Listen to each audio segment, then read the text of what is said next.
ನಮಸ್ತೆ ವೀಕ್ಷಕರೇ, ನಾಳೆ ತ್ರಯೋದಶಿ ವ್ರತ ಇದೆ ಮತ್ತು ಕಡೆ ಶ್ರಾವಣ ಶನಿವಾರ ಇದೆ. ಕಡೆ ಶ್ರಾವಣ ಶನಿವಾರ ಅಂದರೆ ತುಂಬ ವಿಶೇಷ. ಮತ್ತು ಶನಿ ಪ್ರದೋಷ ಇದೆ ನಾಳೆ. ತ್ರಯೋದಶಿ, ಶನಿ ಪ್ರದೋಷ, ಕಡೆ ಶ್ರಾವಣ ಶನಿವಾರ. ನಾಳೆ ನೋಡಿ, ಹನುಮನಿಗೆ ಆರಾಧನೆ ಮಾಡ್ತಾರೆ, ಶಿವನಿಗೆ ಆರಾಧನೆ, ವಿಷ್ಣುವಿಗೆ ಆರಾಧನೆ. ನಾಳೆ ಕಡೆ ಶ್ರಾವಣ ಶನಿವಾರ ಇದೆ. ಇನ್ನು ಮುಂದಿನ ವರ್ಷವೇ ನಮಗೆ ಶ್ರಾವಣ ಸಿಗೋದು. ನಾಳೆ ಕೊನೆಯ ದಿನ, ಶ್ರಾವಣ ಕೊನೆಯ ದಿನ ಏನು ಮಾಡ್ತಾರೆ ಅಂದರೆ, ಯಾರ್ಯಾರು ಮನೆಯಲ್ಲಿ ಕಡೆ ಶ್ರಾವಣ ಶನಿವಾರ ಆಚರಿಸ್ತಾರೆ ಅಂದರೆ, ವೆಂಕಟೇಶ್ವರನ ಪೂಜೆ ಮನೆ ದೇವರಾಗಿರೋರು ಕಡೆ ಶ್ರಾವಣ ಶನಿವಾರ ದಿನ ದೇವರಿಗೆ ವಿಶೇಷವಾದ ನೈವೇದ್ಯ ಮಾಡಿ ದೇವರಿಗೆ ವಿಜೃಂಭಣೆಯಿಂದ ಪೂಜೆ ಮಾಡ್ತಾರೆ. ಅಂದರೆ ನೈವೇದ್ಯ ಮಾಡ್ತಾರೆ, ಅಡುಗೆ ಮಾಡಿ, ಒಬ್ಬಟ್ಟೆಲ್ಲ ಮಾಡಿ, ಸಿಹಿ ತಿಂಡಿಗಳನ್ನೆಲ್ಲ ಮಾಡಿ ಪ್ರಭು ವೆಂಕಟೇಶ್ವರನಿಗೆ ಆರಾಧನೆ ಮಾಡ್ತಾರೆ. ಮತ್ತು ಹನುಮನಿಗೆ ನಾಳೆ ಅಭಿಷೇಕ ಮಾಡಿಸಿ ಪೂಜೆ ಎಲ್ಲ ಮಾಡಿಸ್ಬೇಕು ನಾಳೆ. ಮತ್ತು ಶಿವನ ನೋಡಿ, ಶನಿ ತ್ರಯೋದಶಿ ಶನಿವಾರ ಬಿದ್ದಿರೋದ್ರಿಂದ ಶನಿ ತ್ರಯೋದಶಿ ಅಂತ ಹೇಳ್ತಾರೆ. ಏಕಾದಶಿ ನಿನ್ನೆ ಆಯಿತು, ಪ್ರದೋಷ ತ್ರಯೋದಶಿ ದಿನ ಶಿವನಿಗೆ ಆರಾಧನೆ, ಶಿವನಿಗೆ ಅಭಿಷೇಕ, ರುದ್ರಾಭಿಷೇಕ. ಶಿವನಿಗೆ ತ್ರಯೋದಶಿ ದಿನ ಯಾರ್ಯಾರು ರುದ್ರಾಭಿಷೇಕ ಮಾಡಿಸ್ತಾರೆ ಅಂಥವರು ಸಕಲ ಪಾಪಗಳಿಂದ ಮುಕ್ತಿ ತಗೊಳ್ತಾರೆ, ಮುಕ್ತಿಯನ್ನು ಹೊಂದುತ್ತಾರೆ. ಸಕಲ ಪಾಪಗಳಿಂದ ಮುಕ್ತಿ ಹೊಂದ್ತಾರೆ. ಅಂದರೆ ಯಾವ ಹಿಂದಿನ ಜನ್ಮ ಆಗಿರ್ಬೋದು, ಮುಂದಿನ ಜನ್ಮ ಆಗಿರ್ಬೋದು, ಆದರೆ ಈಗಿನ ಪ್ರೆಸೆಂಟ್ ಇರೋ ಅಂತ ಇದಾಗಿರ್ಬೋದು, ಇದರಿಂದ ನೀವೆಲ್ಲ ಏನೇ ಪಾಪ ಮಾಡಿದರೂ ಅದರಿಂದ ಹೊರಗೆ ಬರ್ತೀರ. ಶಿವನಿಗೆ ನಾಳೆ ಅಭಿಷೇಕ ಮಾಡಿ ವಿಶೇಷವಾಗಿ ನೀವು ಪೂಜೆ ಸಲ್ಲಿಸೋದ್ರಿಂದ ಶಿವನಿಗೆ ಅದೇ ಕಡೆ ಶ್ರಾವಣ ಶನಿವಾರ ಬೇರೆ, ಅದರಿಂದ ಒಳ್ಳೆ ದಿನ ಬಿದ್ದಿದೆ ಶ್ರಾವಣ ಶನಿವಾರ. ವ್ಯತಿಪಾದ ಯೋಗ ಇದೆ ನೋಡಿ, ಅದರಿಂದ ಸಿದ್ಧಿಯೋಗದಲ್ಲಿರೋದ್ರಿಂದ ಬಹಳ ಒಳ್ಳೆಯದು. ಮತ್ತು ಶಿವನಿಗೆ ಆರಾಧನೆ ಅಂದರೆ ಅರಿಶಿನ, ಕುಂಕುಮ, ಪಂಚಾಮೃತ ಅಭಿಷೇಕ ಮಾಡಿ ಯಾರ್ಯಾರು ಶಿವಲಿಂಗ ಮನೇಲಿದೆ ಅಂಥವರು ಶಿವನಿಗೆ ಪಂಚಾಮೃತ ಅಭಿಷೇಕ ಮಾಡಿ, ಆ ಪಂಚಾಮೃತ ಅಭಿಷೇಕ ಮಾಡಿ ನಾಳೆ ಬಿಲ್ವ ಅರ್ಚನೆ ಮಾಡಿ.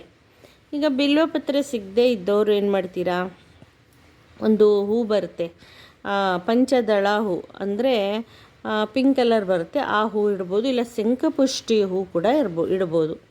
ನಾಳೆ ವಿಶೇಷವಾಗಿ ಇಡೋದ್ರಿಂದ ಶಿವ ಕುಟುಂಬನ ನೀವು ನೆನೆಸ್ಕೊಂಡು, ಶಿವ ಕುಟುಂಬ ಅಂದರೆ ಶಿವ, ಪಾರ್ವತಿ, ಗಣೇಶ, ಸುಬ್ರಹ್ಮಣ್ಯ ಹಾಗೂ ತ್ರಿಪುರ ಸುಂದರಿ, ಮತ್ತು ಅದಕ್ಕೆ ವಾಹನಗಳಿರ್ತಾವಲ್ಲ, ನವಿಲು, ಆನೆ ಮತ್ತು ಸಿಂಹ, ಇವಾಗ ಹಾವು. ಅಂದರೆ ಇವ್ರನ್ನೆಲ್ಲ ನೆನೆಸ್ಕೊಂಡು, ನಾಗದೇವತೆಗಳನ್ನೆಲ್ಲ ನೆನೆಸ್ಕೊಂಡು ನೀವು ಶಿವ ಆರಾಧನೆ ಮಾಡಬೇಕು. ನಾಳೆ ಪ್ರದೋಷ ದಿನ ಶಿವ ತುಂಬ ಖುಷಿ ಪಡ್ತಾರೆ. ನಾಳೆ ತ್ರಯೋದಶಿ ದಿನ ಏನಂದರೆ, ಶಿವ ಸಂಜೆಗೆ ಫುಲ್ಲು ಒಂಥರ ಖುಷಿಯಲ್ಲಿದ್ದು ನೃತ್ಯ ಮಾಡೋ ಅಂಥ ಒಂದು ಸಮಯ ನಾಳೆ ಸಂಜೆಗೆ. ಅದು ನೃತ್ಯ ಮಾಡಿಕೊಂಡು ತುಂಬ ಖುಷಿಯಾಗಿದ್ದು ಭಕ್ತರು ಕೇಳಿದ್ದನ್ನು ಆಶೀರ್ವದಿಸುವಂಥ ದಿನ. ಪ್ರತಿ ತಿಂಗಳಿಗೆ 2 ಸಲ ತ್ರಯೋದಶಿ, ಪ್ರದೋಷ, ಏಕಾದಶಿ ಎಲ್ಲ ಬರುತ್ತೆ.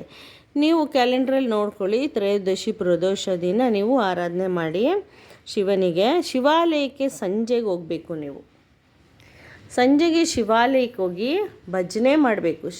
ನೀವು ಅಲ್ಲಿ ಭಜನೆ ಮಾಡಲಿಲ್ಲ ಅಂದರೆ, ಅಲ್ಲಿ ಯಾರೂ ಮಾಡಲಿಲ್ಲ ಅಂದರೆ, ನೀವು ಶಿವಾಲಯಕ್ಕೆ ಹೋಗಿ ಪೂಜೆ ಸಲ್ಲಿಸಿ ಪರಿಕ್ರಮ ಮಾಡಿ ಬನ್ನಿ. ಮನೆಯಲ್ಲಿ ನೀವು ಶಿವನ ಒಂದು ಅಷ್ಟೋತ್ತರ ಹೇಳ್ಕೊಂಡು ನೀವು ಪೂಜೆ ಮಾಡಬೇಕು.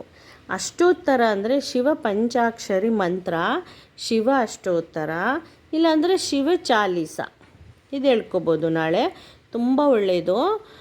ಪಂಚಾಕ್ಷರಿ ಮಂತ್ರ ಅಂದರೆ ನಿಮಗೆ ಗೊತ್ತಲ್ಲ, ಓಂ ನಮಃ ಶಿವಾಯ, ಓಂ ನಮಃ ಶಿವಾಯ, ಓಂ ನಮಃ ಶಿವಾಯ ಅಂತ ನೀವು ಜಪ ಮಾಡ್ಬೋದು. ನೀವು ಜಪ ಮಾಡಿ ನಿಮಗೆ ಮತ್ತೆ ನೀವೇನು ಮಾಡಬೇಕು ಅಂದರೆ, ಶಿವ ಚಾಲೀಸ ಅಂತ ಬುಕ್ ಸಿಗುತ್ತೆ, ಅದರಲ್ಲಿ ನೀವು ತೊಗೊಂಡು ಶಿವ ಚಾಲೀಸ ಹೇಳ್ಕೊಬೋದು. ಮತ್ತು ನಾಳೆ ಇಲ್ಲ ಅಂದರೆ ಹನುಮಾನ್ ಚಾಲೀಸ ಸಿಗುತ್ತೆ. ಹನುಮಾನ್ ಚಾಲೀಸ ಹೇಳ್ಕೊಳ್ಳಿ. ಹನುಮಾನ್ ಚಾಲೀಸ ಎಲ್ಲ ಬುಕ್ಸಲ್ಲೂ ಇರುತ್ತೆ, ಫೋನಲ್ಲೂ ಹಾಕ್ಕೊಳ್ಳಿ. ಹನುಮಾನ್ ಚಾಲೀಸ ಹೇಳ್ಕೊಳ್ಳಿ. ಶಿವ ಹನುಮ ಇಬ್ಬರು ಒಂದೇ. ಮತ್ತು ನೀವು ಯಾವುದೇ ಕಾರಣಕ್ಕೂ ಹನುಮನ ನೆನೆಯೋಕ್ಕೆ ಮುಂಚೆ ರಾಮನ ನೀವು ನೆನೆಬೇಕು. ನಾಳೆ ಏನೇ ಪೂಜೆ ಮಾಡೋಕ್ಕೆ ಮುಂಚೆ ನೀವು ರಾಮನ ಹೆಸರು ಹೇಳಬೇಕು.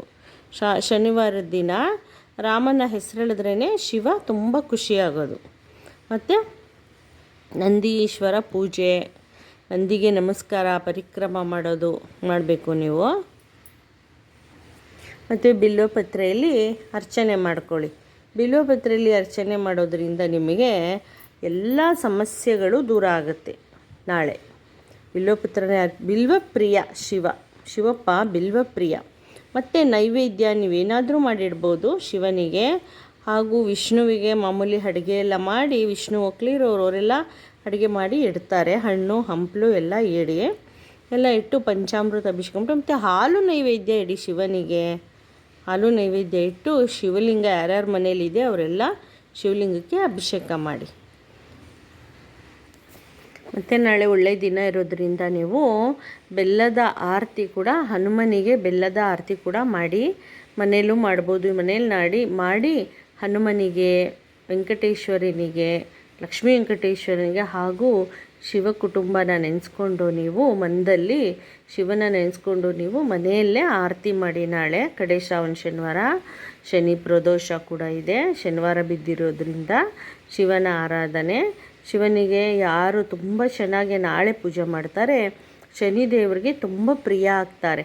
ನಿಮಗೇನು ಪಂಚಮ ಶನಿ, ಅಷ್ಟಮ ಶನಿ ಮತ್ತು ಏಳರಾಟ ಶನಿ, ಮಹಾದಶೆ ಶನಿ ಇರೋರು ನಾಳೆ ಶಿವನಿಗೆ ಆರಾಧನೆ ಮಾಡೋದ್ರಿಂದ ಆ ಶಿವನ ಒಂದು ಪೂಜೆಯಲ್ಲಿ ನೀವು ಪಾತ್ರಗೊಳ್ತೀರಾ, ಶಿವನ ಮಂತ್ರ ಹೇಳ್ತೀರಾ ಅಂದರೆ ಶನಿದೇವರಿಗೆ ನಿಮಗೆ ಎಷ್ಟು ಟೈಮ್ ಇರುತ್ತೆ. ಶನಿದೇವ್ರದ್ದು ಒಂದು ಅಷ್ಟಮ ಶನಿ, ಪಂಚಮ ಶನಿ ಅದೆಲ್ಲ ಕಡಿಮೆ ಆಗುತ್ತೆ. ನಿಮಗೆ ಒಳ್ಳೆ ಫಲನ ಶನಿದೇವ ನಿಮಗೆ ಕೊಡ್ತಾರೆ. ಶನಿದೇವ ತುಂಬ ಪ್ರಿಯ, ಶಿವಪ್ರಿಯ. ಶನಿದೇವ ಯಾವಾಗಲೂ ಶಿವನಾಮನೇ ಹೇಳ್ತಾ ಇದ್ದಿದ್ದು, ಶಿವನ ಪ್ರಿಯ, ಶಿವನ ಜಪನೇ ಮಾಡ್ತಾ ಇದ್ದಿದ್ದು. ಆದ್ದರಿಂದ ನೀವು ಯಾರಿಗೆ ಶನಿದು ಒಂದು ಪ್ರಭಾವ ನಡೀತಿದೆ ಅಂಥವರು ಶಿವನ ಆರಾಧನೆ ನಾಳೆ ಖಂಡಿತವಾಗ್ಲೂ ಕಡ್ಡಾಯವಾಗಿ ಮಾಡಿ. ನಿಮಗೆಲ್ಲ ಒಳ್ಳೆಯದಾಗುತ್ತೆ ವೀಕ್ಷಕರೇ. ಮತ್ತು ನಾನು ನೆಕ್ಸ್ಟ್ ವಿಡಿಯೋಲಿ ಸಿಗ್ತೀನಿ. ನನ್ನ ಚಾನಲ್ನ ಸಬ್ಸ್ಕ್ರೈಬ್ ಮಾಡಿ, ಲೈಕ್ ಮಾಡಿ, ಶೇರ್ ಮಾಡಿ, ನಂಗೆ ಸಪೋರ್ಟ್ ಮಾಡಿ ವೀಕ್ಷಕರೇ. ನಮಸ್ತೆ.